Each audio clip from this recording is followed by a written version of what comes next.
Olá, eu sou Patrícia Vale e esse é o Wealth Point, onde os grandes gestores compartilham as suas visões. As consultorias de investimento têm vivido um boom nos últimos anos, com cada vez mais novas casas e investidores nesse mercado. A Nord Wealth, braço de consultoria da casa de análise Nord Research, foi uma das primeiras a entrar neste mercado há 5 anos atrás, e hoje já tem mais de 6 bilhões sob consultoria. Para entender o que está por trás do crescimento deste mercado e os planos estratégicos de crescimento da Nord Wealth, recebemos Renato Breia, sócio responsável pela Nord Wealth. Bem-vindo ao Wealth Point. Obrigado, Patrícia. É um prazer estar aqui com você. O prazer é todo meu. Renato, quando vocês começaram há quase 5 anos atrás, não se falava muito em consultorias. Na verdade, consultorias eram, às vezes, um jeito que multifamily offices trabalhavam com famílias de grandes fortunas, de 20, 30 milhões de patrimônio. Por que vocês, naquela época, apostaram nesse segmento? O que vocês viram nesse mercado? Legal. Essa é uma boa pergunta. Antes mesmo de a gente fundar a Nord, eu tinha tirado meu CFP lá em 2016, né? Então a Nord a gente fundou em 2018. Eu tinha muita vontade de fazer gestão de patrimônio, né?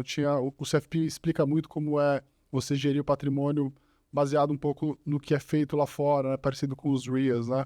E eu via que justamente havia esse gap muito grande no mercado.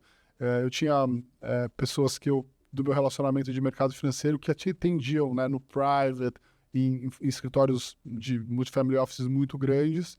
E falei, não é possível você, né, no meio do caminho, clientes, vamos dizer assim, entre 1 e 10 milhões de reais, eles não tinham uma alternativa, né, de wealth ou de estar no multifamily office justamente por conta desses tickets. Então, na minha cabeça, aquilo sempre, em algum momento, haveria essa oportunidade, né? A verdade é que a Nord, a gente criou ali em 2018 com uma oportunidade de fazer uma casa de análise, e eu provocava meus sócios que eu ia querer fazer isso em algum momento da minha vida, e eu falei para eles, olha, ou vou fazer aqui na Nord, ou vou fazer sozinho em outro lugar, né? Mas aí, o que foi legal é que depois de 2 anos só com casa de análise, foi muito fácil vender essa ideia para eles, porque eles viram, né, ali, atendendo dezenas de milhares de assinantes, que isso era uma dor recorrente da nossa base. A gente prestava um serviço de aconselhamento baseado em informações, né, em conteúdos, e muitos deles ficavam pelo caminho. O que eu quero dizer? Ele assina lá um conteúdo, ele tem consciência sobre o que ele tem que fazer em relação aos seus investimentos, mas às vezes ele tem dificuldade de executar, às vezes ele não tem confiança, às vezes ele não tem nem tempo. Então, a gente sentia muito essa demanda dos nossos próprios assinantes, né? Será que vocês, né, como caso de análise, não podem me ajudar a gerir os meus recursos? Será que ao invés de assinar um conteúdo, eu não posso ir aí e você me dizer o que eu tenho que fazer?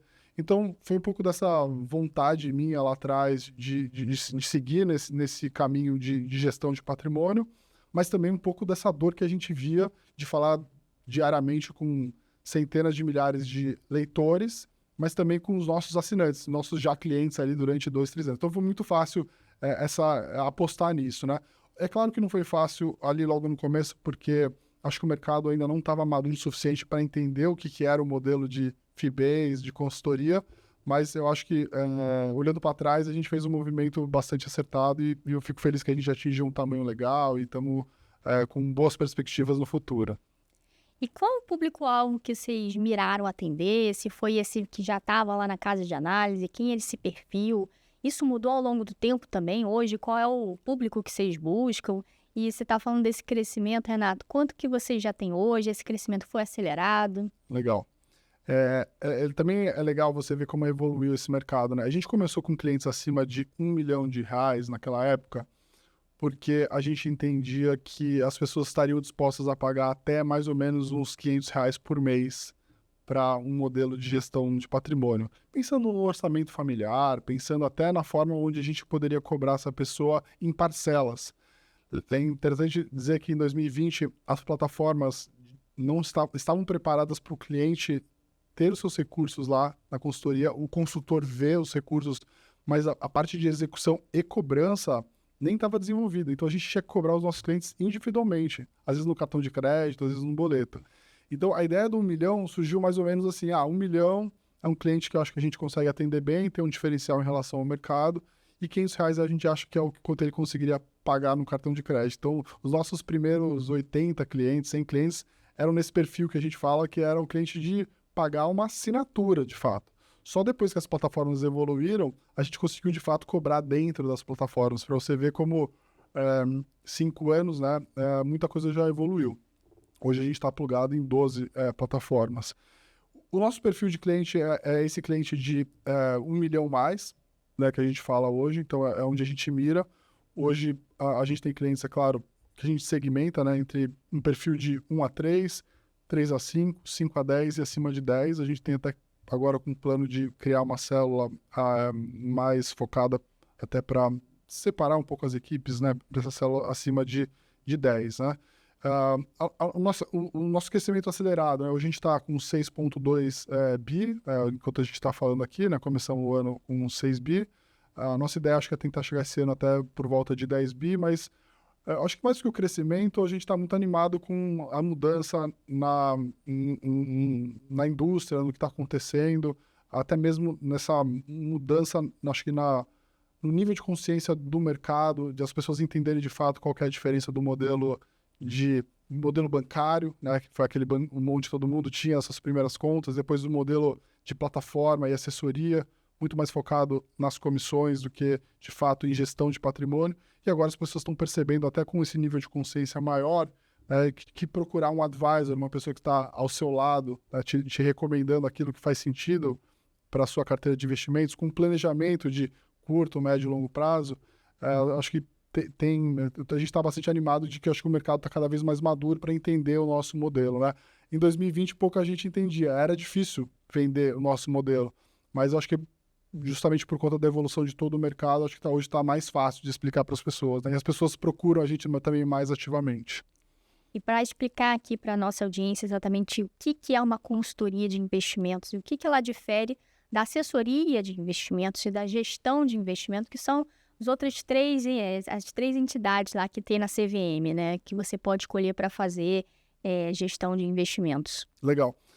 O assessor, inicialmente, né, quando ele foi constituído, ele era quase que um representante comercial de uma corretora. Tá? Então, ele trabalha para aquela instituição de investimentos, só aquela instituição de investimentos, e ele ganha uma comissão dos produtos que ele vende para o cliente. Então, ele é um vendedor de produtos no final do dia, né? Do ponto de vista até mesmo regulatório, há pouco tempo atrás, ele não poderia nem dar recomendações. Ele deveria seguir as recomendações da corretora, mas a gente sabe que a corretora também tem os seus incentivos de melhorar a rentabilidade dela em cima dos clientes. Então, os incentivos eu acho que, enfim, tem corretora que faz um bom trabalho, tem corretora que não faz um bom trabalho, tem um assessor que faz um bom trabalho, mas assim, os incentivos ali, na verdade, é muito mais uma plataforma de venda de produtos do que, de fato, alguém focado em gestão do patrimônio. Quando eu vou gerir teu patrimônio, eu não tô obrigado a te vender nada. Eu tô simplesmente alinhado em fazer seu patrimônio crescer da melhor maneira possível, tomando os riscos diferentes. Então, acho que a principal diferença do assessor e do consultor é essa, né?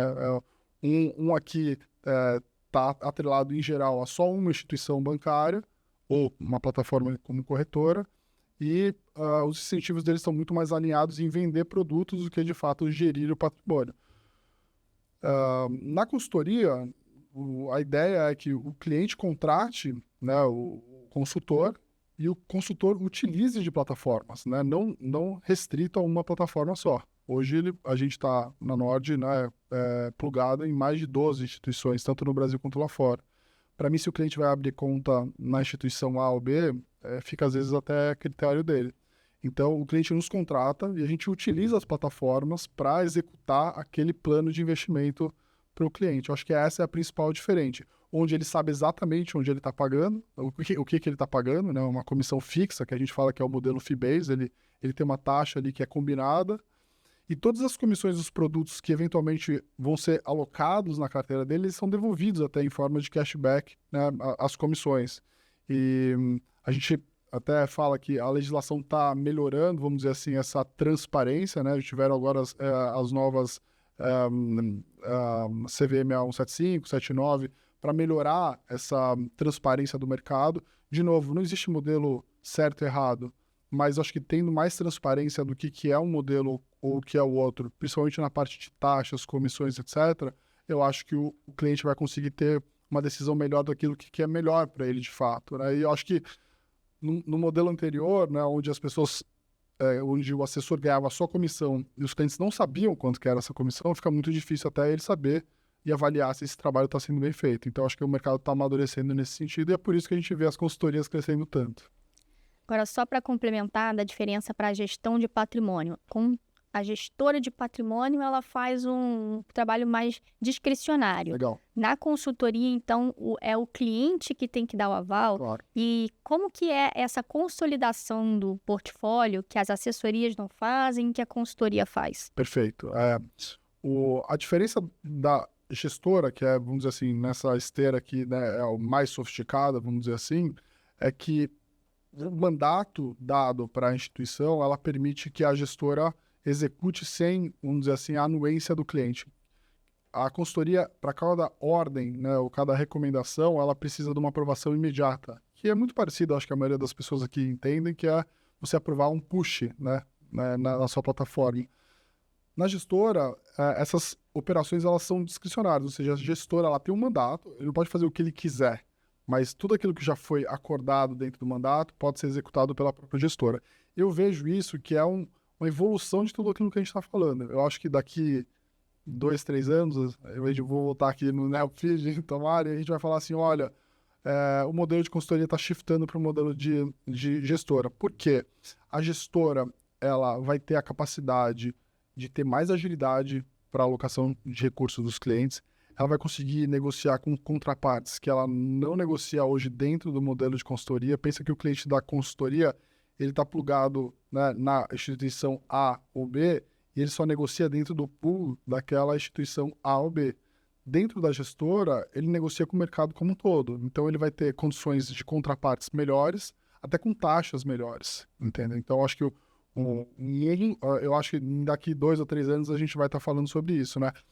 E é interessante, e é legal até que a gente conseguiu fazer esse movimento lá atrás, de se preparar para esse movimento, porque eu vejo que até consultorias menores ainda não conseguem ter a sua própria gestora, né? Que exige um nível de tamanho mesmo, de equipe, infraestrutura maior. Então, hoje ainda é pouco relevante dentro da nossa estrutura, ou seja, desses 6 bi e 200 que a gente tem, só 300 milhões estão na gestora, como carteira administrada, mas eu não tenho a menor dúvida que essa proporção daqui 2, 3 anos vai ser muito maior, tá? Por conta dessas diferenças. Então, acho que se ficou claro, mas basicamente eu acho que a gestora tem a discricionalidade baseada no mandato, óbvio, combinado com o cliente, que vai dar agilidade e vai dar também, principalmente, acesso a um mercado maior.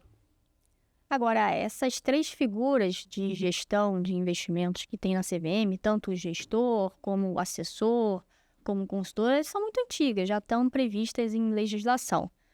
Mas, antes aparecia só as gestoras com os family offices, veio o boom das plataformas que revolucionou e trouxe um outro conceito para esse assessor de investimentos, mas o consultor ele ficou meio esquecido nesse período todo. Agora, só nos últimos 3 anos, basicamente, a gente tem ouvido falar mais de consultorias. O que aconteceu, na sua opinião, que começou a florescer esse mercado?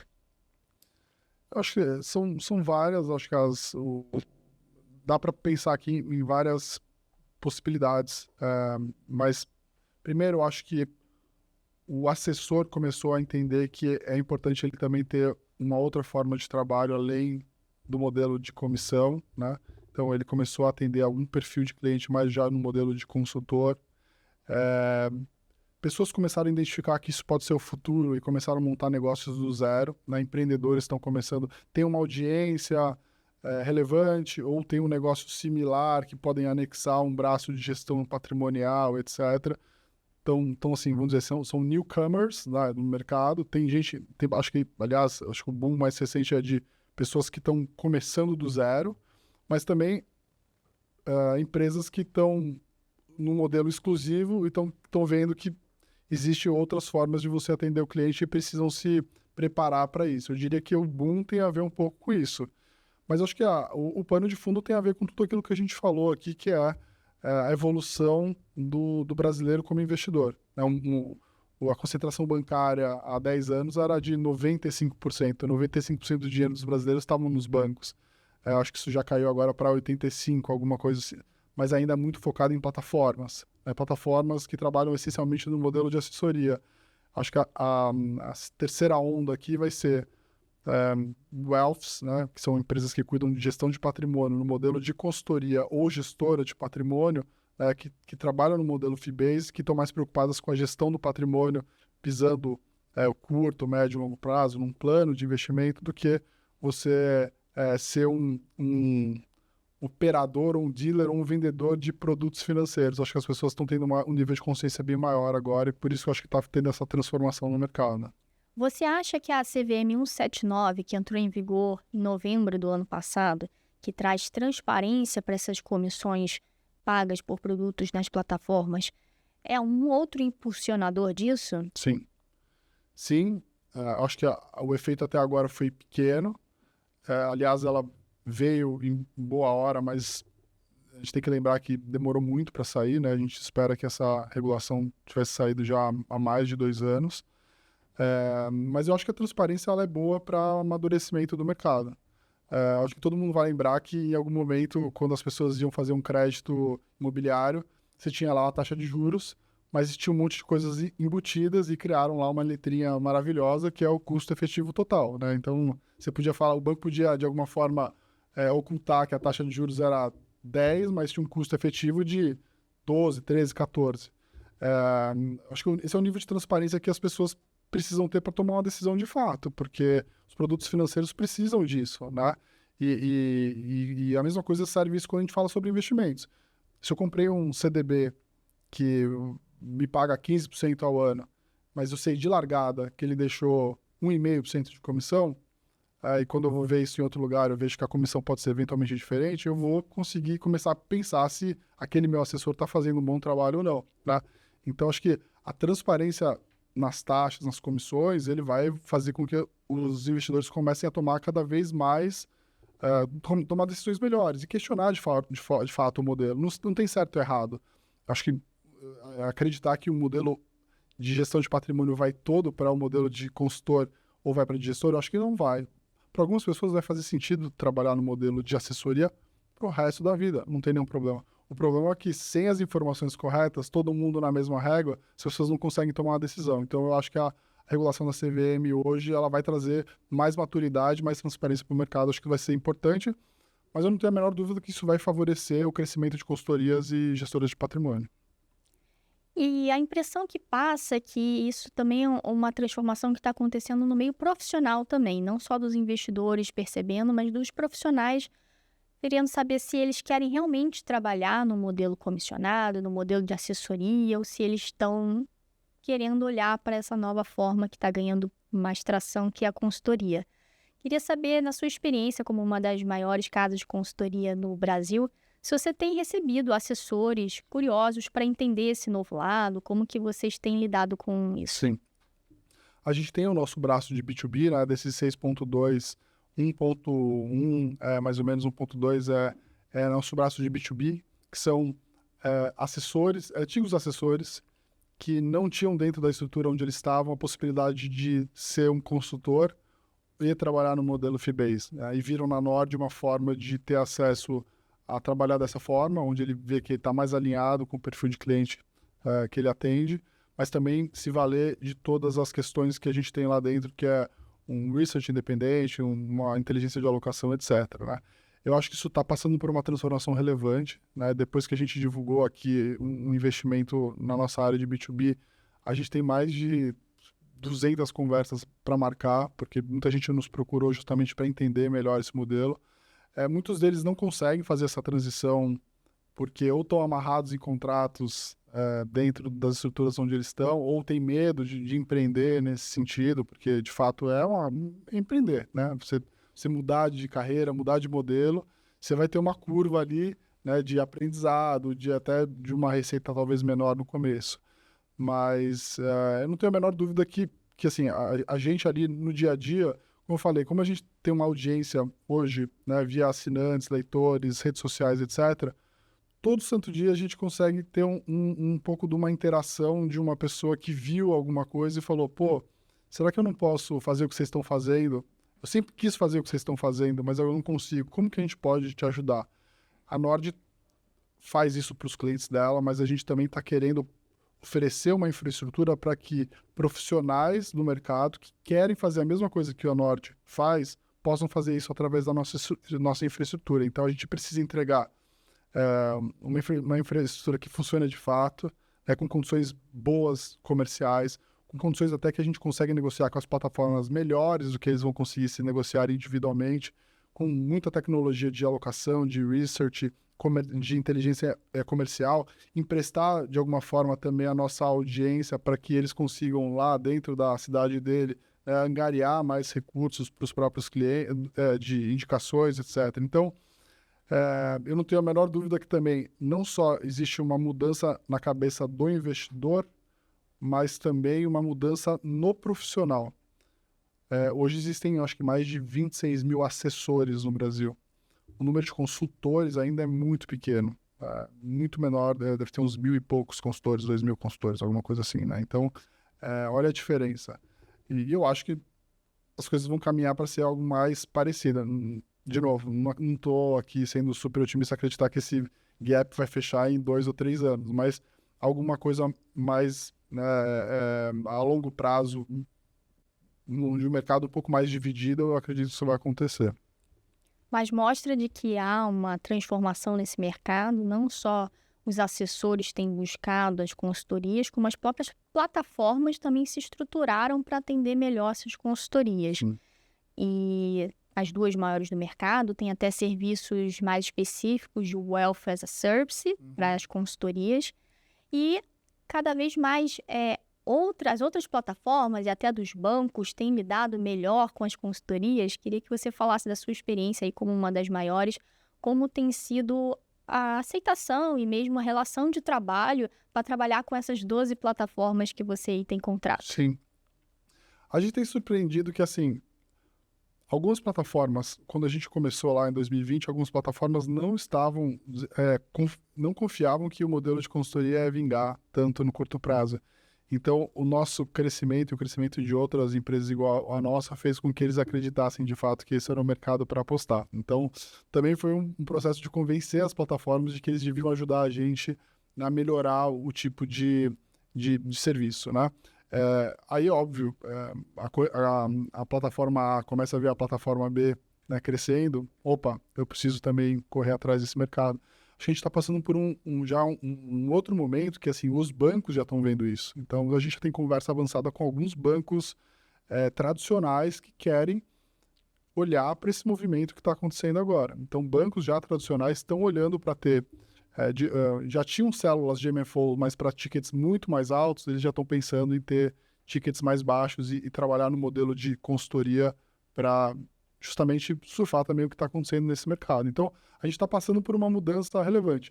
E eu não estou falando disso só no Brasil, mas também estou falando de plataformas lá fora. Então, as plataformas lá fora também estão vendo para esse movimento. Então, reduziram tickets. As plataformas que antes atendiam acima de $1 milhão, começaram a atender o B2B para $500 mil, $250 mil. Eles estão vendo isso também como uma forma de ter um canal de crescimento, né? Então, eu acho que está passando por uma transformação não só também do profissional, mas acho que o mercado como um todo está vendo para onde esse mundo vai caminhar. Nos Estados Unidos isso é muito mais bem consolidado, né? Tem mais dinheiro fora dos bancos do que nos bancos. Os bancos e plataformas se colocam muito mais como uma forma onde o cliente ali, ele vamos dizer, quase que uma custódia, e o cliente é mais do advisor de fato, né? Bancos e plataformas são mais a infraestrutura e o back-office por trás, e não o atendimento direto ao cliente. Exato. Então, isso já aconteceu lá fora. Eu não sou otimista ao ponto de achar que esse gap vai fechar em muito pouco tempo. Acho que não, vai demorar.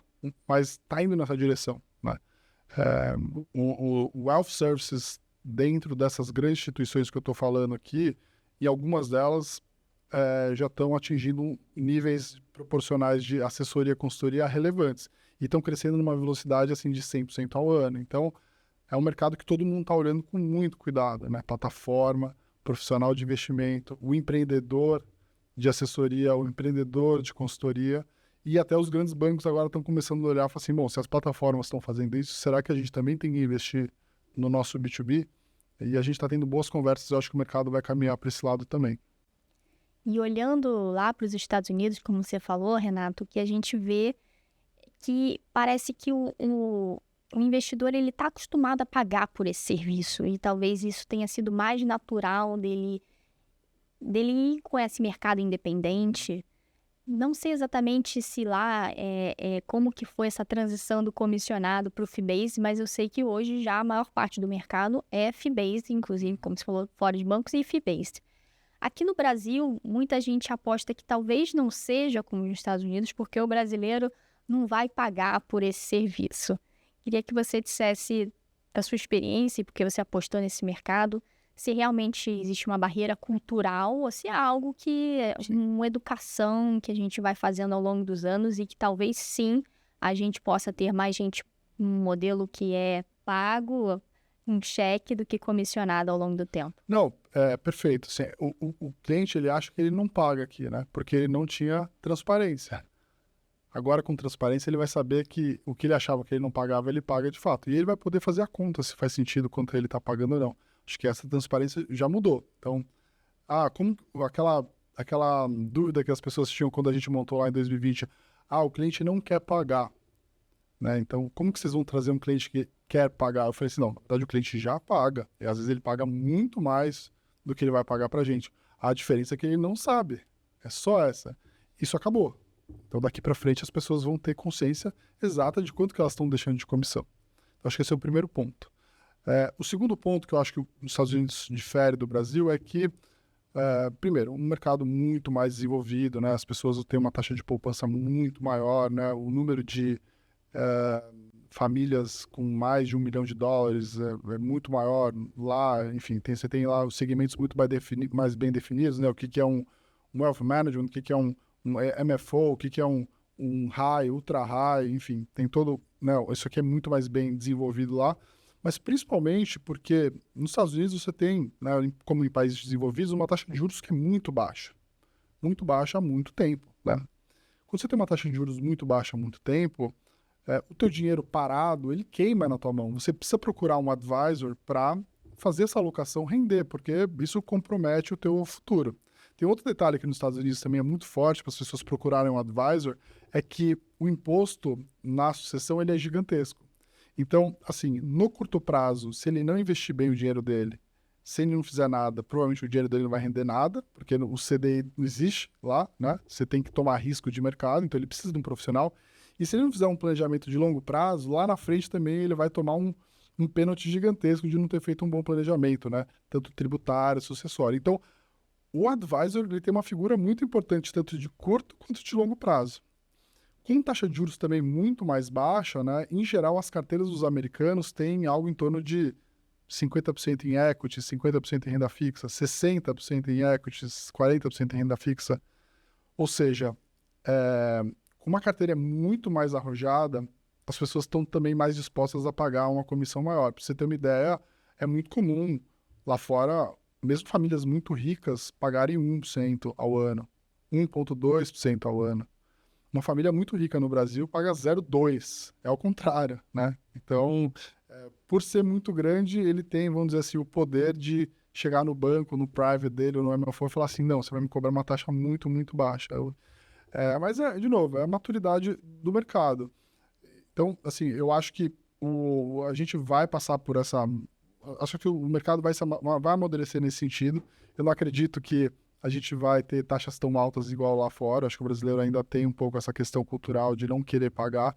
Mas, de novo, a questão de não pagar, ela está associada também ao resultado. Se ele vê resultado, ele vê que faz sentido, isso muda o patrimônio dele, muda ele de patamar, é tudo uma questão de, né, o que é caro ou barato, né? Caro ou barato do ponto de vista de planejamento financeiro é se ao longo dessa vida, dessa jornada, ele vai atingir ou não os objetivos dele, né? E aí, é claro, ele vai conseguir pesar se o que ele está deixando, né, de taxa fixa ali tem compensado tudo aquilo que tem sido entregue, né?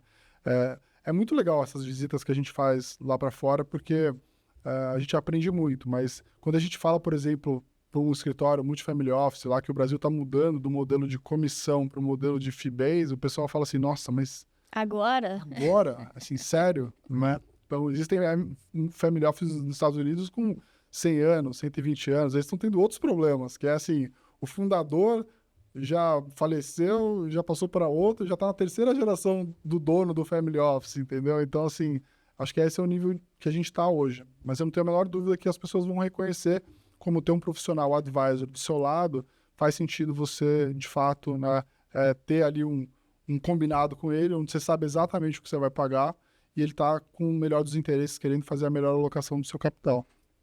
muito interessante, Breia. E com essa visão que você tem lá do mercado dos Estados Unidos e aqui para o Brasil, o que você vislumbra aí para os próximos 5, 10 anos que pode vir a ser esse mercado de consultoria? E o que a Nord quer ser neste mercado? Legal. É uma pergunta que a gente se faz lá todos os dias. Acho que o mais importante é a gente ter muito o pé no chão de que isso é um mercado que está só começando no Brasil. Quando a gente montou a Nord lá, eu me espelhava nos grandes multifamily offices no Brasil, eu ainda me espelho muito neles. Eu falei, como que eu posso oferecer o que um multifamily office no Brasil consagrado, que faz isso há 20 anos, me inspirar neles e tentar oferecer para um cliente que tem um patrimônio de 1, 2, 3, 5, 10 milhões de reais, que já é um patrimônio muito relevante para a média do brasileiro, né? Então, eu não tenho a menor dúvida que esse mercado vai continuar crescendo. Ele vai, em termos relativos, para o modelo bancário e para o modelo de assessoria, ele vai começar a fazer cada vez mais parte da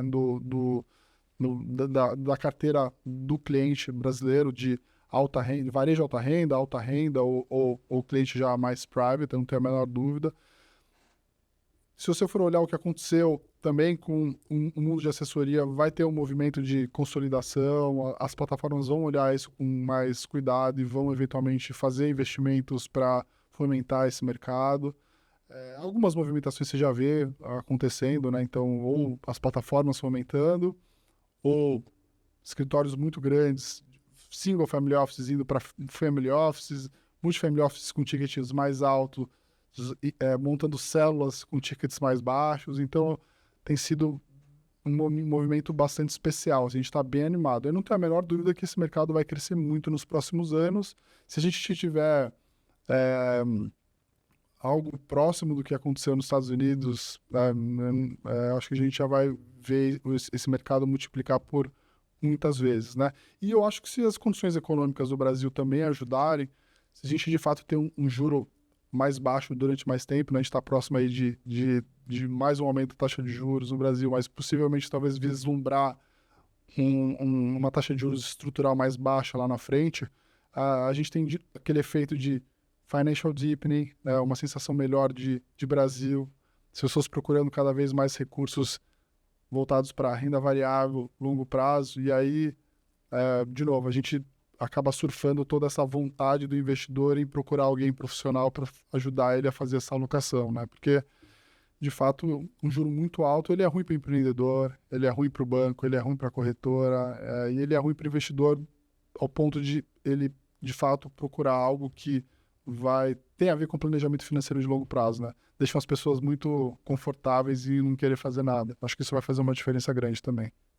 Então, nesse plano, só para deixar claro, a Nord quer 10 bi até o final de 2025 e para os próximos anos pode ser uma das maiores casas de consultoria? Sim.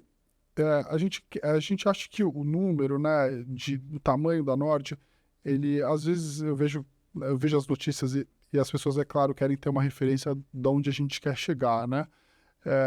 Eu tento pensar que o número, né, em termos de patrimônio que a gente vai ter, ele vai ser reflexo do sucesso do que a gente entrega para os nossos clientes e o que a gente faz de diferença do mercado, né? Eu não tenho pretensão de ser a maior por ser a maior. Eu gostaria de ser reconhecido como uma das casas que faz mais bem feito aquilo que tem que ser bem feito, né? Que se espelhou nos MFOs brasileiros, né, de sucesso, que estão aí há 20 anos, e se inspirou nas histórias de wealth management mais voltadas para talvez um público dessa nova geração, que é o que está acontecendo nos Estados Unidos agora, né?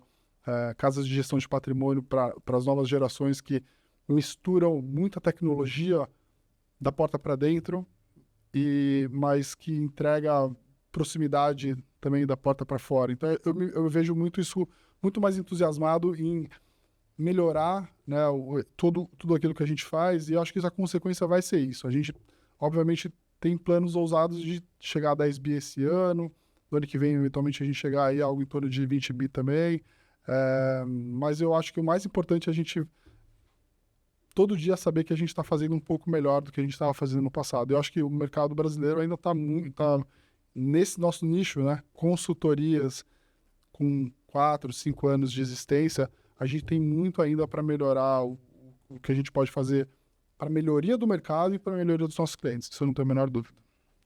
Renato, muito obrigada por essa discussão. Foi muito rica. Obrigado a vocês e um prazer estar aqui com vocês hoje. Agradeço também a nossa audiência. Esse episódio vai estar no site do Neofeed e também nas principais plataformas de áudio. Até a próxima!